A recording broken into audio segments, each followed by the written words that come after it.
Middle east में जारी तनाव अब उस मोड़ पर पहुंच चुका है जहां हालात तेजी से अमेरिका के लिए चुनौतीपूर्ण होते जा रहे हैं। ईरान और अमेरिका के बीच चल रही इस टकराव की ताजा रिपोर्ट्स में पेंटागन तक को हैरान कर दिया है। खबरों के मुताबिक ईरान ने मिसाइल और ड्रोन हमलों के जरिए अमेरिका के कम से कम 13 सैन्य बड़े ठिकानों को इस कदर निशाना बनाया कि उन्हें खाली करना पड़ा। द न्यूयॉर्क टाइम्स की रिपोर्ट के मुताबिक यह हमले इतने सटीक और घातक थे कि अमेरिका के सालों से स्थापित हाईटेक बेस अब या तो मलबे में तब्दील हो चुके हैं या पूरी तरह असुरक्षित हो गए हैं। हजारों सैनिकों को जल्दबाजी में हटाना पड़ा, कुछ को यूरोप भेज दिया गया, जबकि जो मिडिल ईस्ट में रह गए वे अब होटलों और अस्थायी दफ्तरों से ऑपरेशन चला रहे हैं। यह स्थिति किसी मिलिट्री वर्क फ्रॉम होम से कम नहीं लगती है। कुवैत, कतर और बहरीन जैसे देशों में अमेरिका के प्रमुख ठिकाने अब लगभग खाली हो चुके हैं।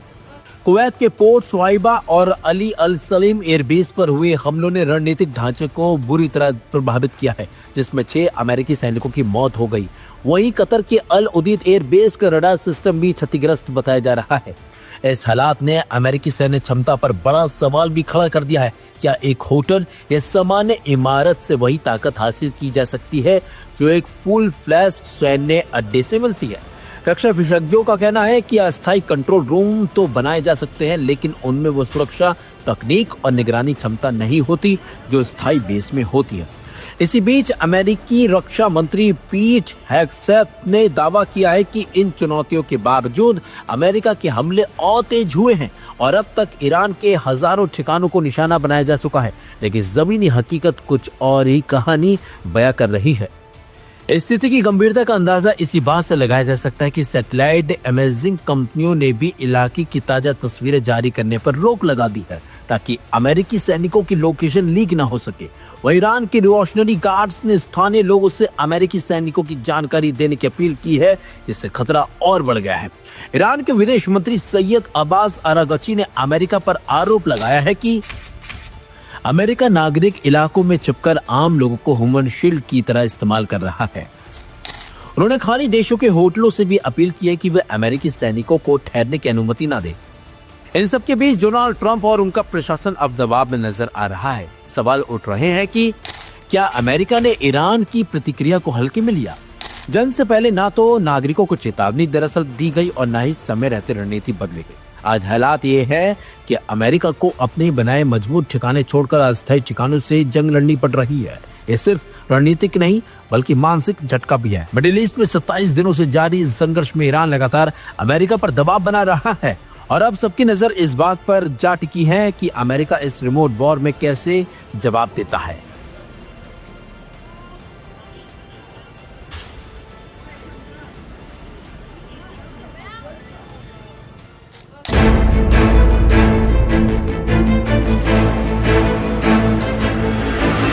मिडिल ईस्ट में युद्ध थमने की बजाय और ज्यादा भीषण होने की आशंका अब गहराने लगी है। सीजफायर के आसार लगभग खत्म होते नजर आ रहे हैं और क्षेत्र में भयंकर युद्ध की सुगबुगाहट तेज हो गई है। ताजा घटनाक्रम में ईरान ने संयुक्त राज्य अमेरिका के शांति प्रस्ताव को एक तरफा और अनुचित बताते हुए खारिज कर दिया है, जिससे तनाव और बढ़ गया है। रॉयटर्स की रिपोर्ट के मुताबिक अमेरिकी प्रस्ताव पाकिस्तान के माध्यम से तेहरान तक पहुंचाया गया था। इस प्रस्ताव पर ईरान के शीर्ष नेतृत्व और सुप्रीम लीडर स्तर पर गहन चर्चा, लेकिन आखिर में इसे खारिज कर दिया गया। ईरानी अधिकारियों का कहना है कि यह प्रस्ताव केवल अमेरिका और इजराइल के हितों को ध्यान में रखकर तैयार किया गया है, जबकि ईरान की सुरक्षा और रणनीतिक चिंताओं को नजरअंदाज किया गया है। ईरान की ओर से स्पष्ट किया गया है कि प्रस्ताव का सार यह है कि तेहरान अपनी रक्षा क्षमता को सीमित करे, जबकि बदले में प्रतिबंध हटाने की कोई ठोस और स्पष्ट गारंटी नहीं दी गई है।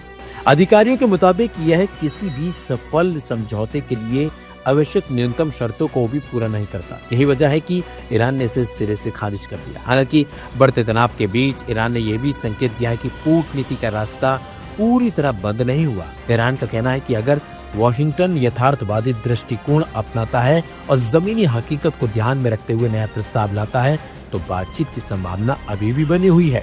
इसी बीच तुर्की और पाकिस्तान जैसे देश लगातार मध्यस्थता की कोशिशों में जुटे हुए हैं ताकि इस संघर्ष को और भड़कने से रोका जा सके। दूसरी ओर ईरान ने युद्ध खत्म करने के लिए अपनी शर्तें भी स्पष्ट कर दी हैं। इनमें सबसे प्रमुख है कि तत्काल हमलों को रोकना, युद्ध में हुए नुकसान की भरपाई करना, हुर्मुज क्षेत्र पर पूर्ण नियंत्रण देना, ईरान पर लगे सभी प्रतिबंधों को हटाना। इन शर्तों से साफ है कि तेहरान किसी भी समझौते में अपने रणनीतिक और आर्थिक हितों से समझौता करने को तैयार नहीं है। इसी बीच डोनाल्ड ट्रंप ने एक बार फिर तीखा बयान देकर हालातों को और ज्यादा गर्मा दिया। उन्होंने सोशल मीडिया पर दावा किया है कि ईरान समझौते के लिए गिड़गिड़ा रहा है और चेतावनी दी है कि अगर तेहरान गंभीर नहीं हुआ तो उसे गंभीर परिणाम भुगतने होंगे। ट्रंप के इस बयान ने पहले से ही तनावपूर्ण माहौल में और आग डालने का काम किया है। कुल मिलाकर मौजूदा हालात ये संकेत दे रहे हैं कि मिडिल ईस्ट एक बड़े टकराव की ओर बढ़ रहा है। कूटनीतिक कोशिशें जारी हैं, लेकिन जमीनी हकीकत में सैन्य तनाव कम होने के बजाय और ज्यादा बढ़ता दिख रहा है। ऐसे में अगर जल्द कोई संतुलित और स्वीकार्य समाधान नहीं निकला तो ये संघर्ष एक व्यापक और विनाशकारी युद्ध में बदल सकता है, जिसकी गूंज पूरी दुनिया में सुनाई देगी।